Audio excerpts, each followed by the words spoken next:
Is religion dying in America? Well, new research shows that almost 28% of Americans now identify as kind of nothing, religiously unaffiliated.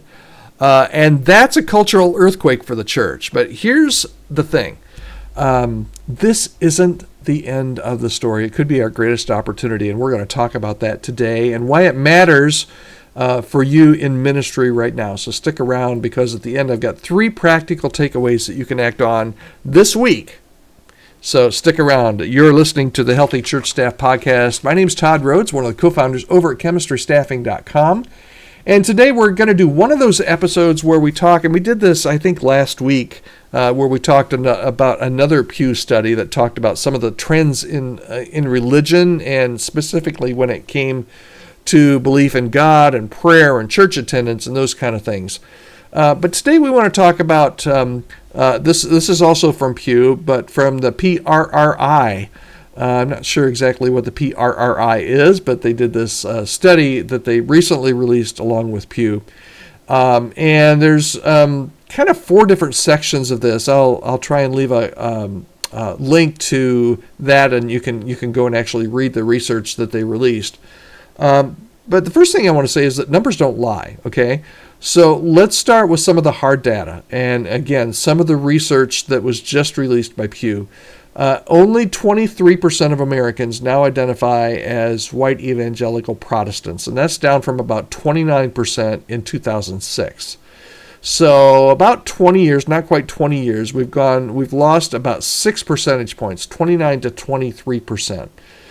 Meanwhile, at the same time, the religiously unaffiliated, we often call these people the nuns, N-O-N-E-S, not N-U-N-S, the nuns, they've climbed to about 28%.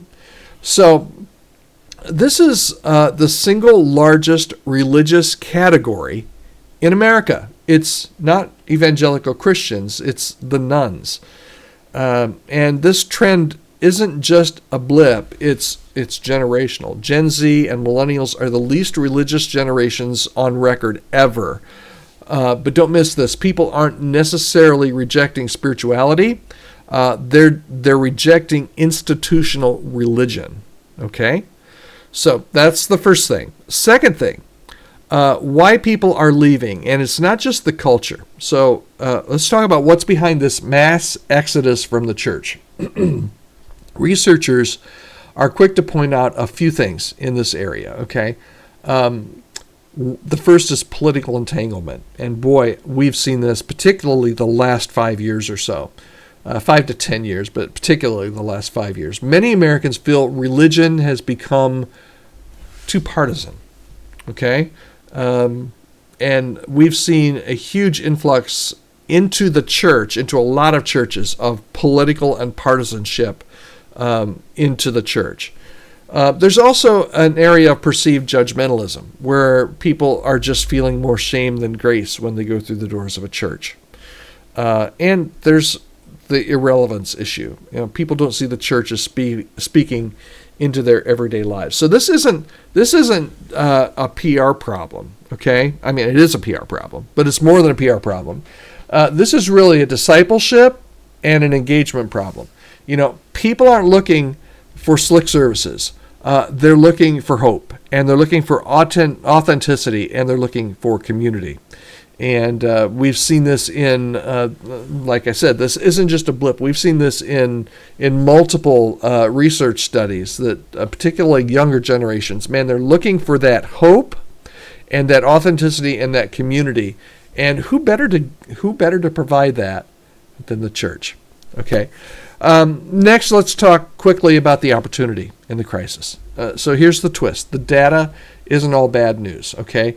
Among Black Protestants, Hispanic Catholics, other non-white evangelical traditions, faith remains really vibrant, okay? Churches that are engaged, that are community-based, and are relational are growing, even thriving. We've seen this since the pandemic. Those churches that really leaned in, those churches that really engaged, those churches that really engaged with their community and really kind of leaned into the relational areas of discipleship and evangelism, those churches are growing, and some of them are even thriving. So this moment isn't the death of religion, but it is a redefining of it. Okay, so we have a chance to build a more resilient, a more missional, and a more Christ-centered church. We have that opportunity. The question is, will we do it? Right? And that leads me to my last section here. What pastors and church leaders, what can we do now? Okay, well, I think there's 3 things that we can do right now. And you might want to take out a piece of paper and a pencil or a pen and write this down. Maybe make a note on your phone. Maybe go back and re-listen to this, because I think these are really important. What are 3 things that we can do right now as church leaders? The first is, double down on relationships.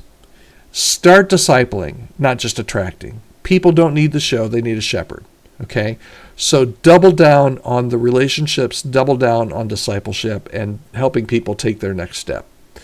Second is, reclaim that prophetic voice. Speak truth with grace. Address real issues and be relevant without selling out. You can do that, okay? And then lastly, rethink your metrics, okay? We all have things that we track, right? And one of the things that we track, we have tracked this for as long as since I was a wee little boy. We've always tracked attendance. We've tracked measurement, how we're going to measure butts and seats, okay? Stop doing that as much. Every number counts, every person counts. Yep, absolutely. But even more important than how many people are sitting in your room on Sunday morning or Saturday night or whenever is the spiritual transformation and the community impact. So rethink those metrics. It's much, much more than butts and bucks, offerings and the number of people there on a Sunday morning. And if you're a church staff member, this is your moment, okay? This is honestly why you got into it, right? Because there are opportunities. The harvest is ripe, and we want to make changes. We want to lead changes. We want to show people how to know Jesus and how to become more like him. And this is the moment, church people, church staff people, church leaders. This is the moment to lead the change. Not by doing more, but by going deeper. Okay? So here's the bottom line for today. Religion in America isn't dying, but it is evolving. And that means your role as a pastor, your role as a church staff person, your role as a church leader, it's more important than ever. Do what you can with those 3 steps, even this week. Who can you personally disciple? Who can you come alongside? How can you start something in your church that helps people take their next step and move out of that pew or that seat on Sunday morning and do something really significant for the kingdom? Well, I hope this has been encouraging. Sometimes the research comes out and it's not very encouraging, but as a church leader, this is a great time. This is a great time to serve. And so I often say, some days you wake up and you're just like, I can't believe I get to do this. It's a great time to serve. I can't imagine another time in history that would be better than to serve Jesus right now. Need some help? Any way that we can help you at Chemistry Staffing or your church, reach out to me, podcast@chemistrystaffing.com. We are for you. We're on your side, and we want to assist you and help you and partner with you however we can if we're needed. So reach out to me anytime, podcast@chemistrystaffing.com. Let's go ahead and start a conversation on how we might be able to help each other and work together. All right, that's it for today's Healthy Church Staff Podcast. Hope you have a great day. Thanks so much for listening, and we'll talk to you soon.